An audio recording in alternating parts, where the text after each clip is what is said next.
بسم اللہ الرحمن الرحیم۔ معزز ناظرین گرامی، السلام علیکم ورحمۃ اللہ وبرکاتہ۔ میں ہوں آپ کو ہوسٹ محمد عامر الاسلام۔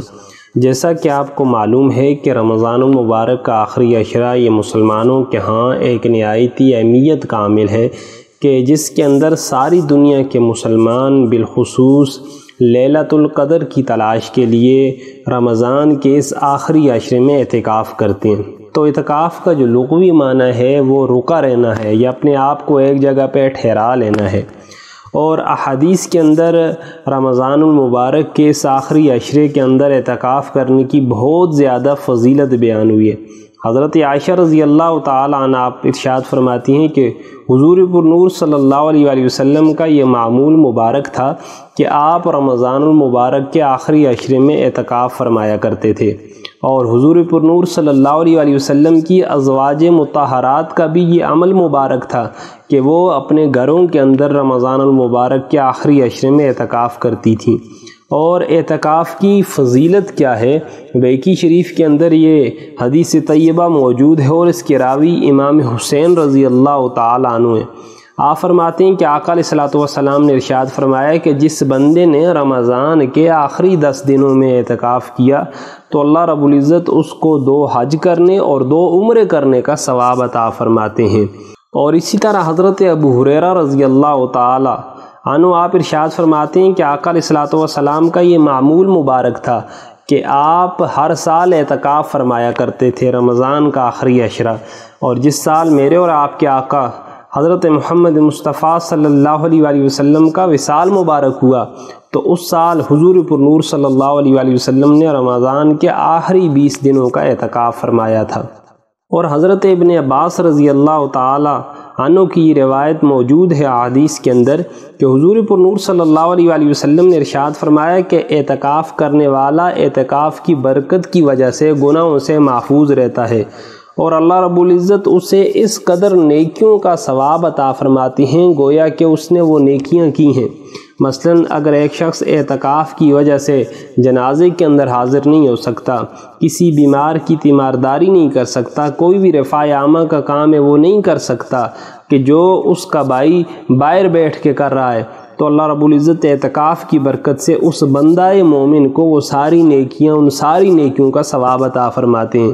اور ایک اور حدیث طیبہ کہ جو شخص اللہ کی رضا کی خاطر صرف ایک دن کا بھی اگر اعتکاف کرے گا تو اللہ رب العزت جہنم کو اس سے 3 خندقوں کی مسافت دور فرما دیں گے، اور ایک خندق کی جو لمبائی ہے وہ اتنی ہے جتنا زمین سے لے کے آسمان تک کی لمبائی ہے۔ اعتکاف کے لیے چند چیزوں کو ہونا ضروری ہے جن کو ارکان اعتکاف کہا جاتا ہے۔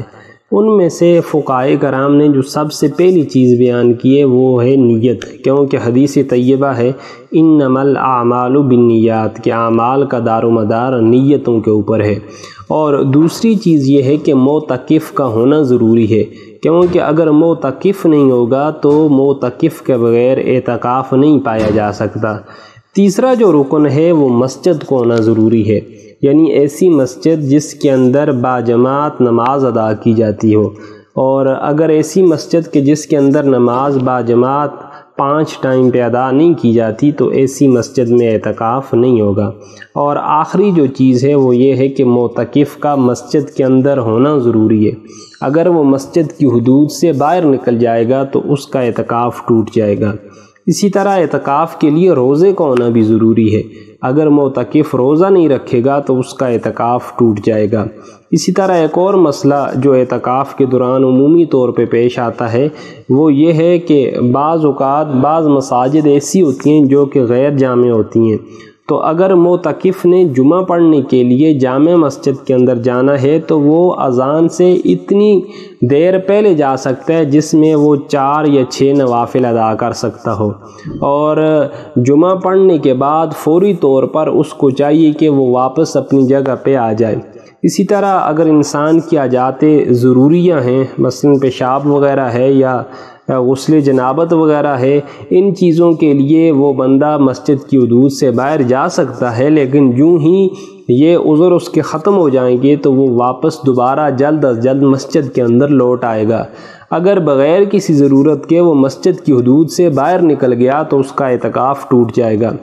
اسی طرح اعتکاف کے دوران اس چیز کے لیے بھی آپ نے ضروری توجہ دینی ہے کہ گرمی کا موسم ہے، بعض اوقات لوگ جو ہیں بغیر کسی ضرورت کے صرف ٹھنڈک حاصل کرنے کے لیے 2-3 دفعہ دن میں غسل کرتے ہیں، تو اعتکاف کی حالت میں غسل کرنے سے بھی اگر آپ کے اوپر غسل واجب نہیں ہے تو اس طرح صرف ٹھنڈک حاصل کرنے کے لیے غسل کرنا یہ بھی جائز نہیں ہے۔ اور یہ جو اعتکاف ہے یہ رمضان المبارک کا جو 20واں روزہ ہوتا ہے وہ مغرب کے ٹائم سے پہلے یعنی سورج طلوع ہونے سے پہلے ایک معتکف وہ مسجد کے اندر پہنچ جائے اور مسجد کے اندر ہی سورج غروب ہو،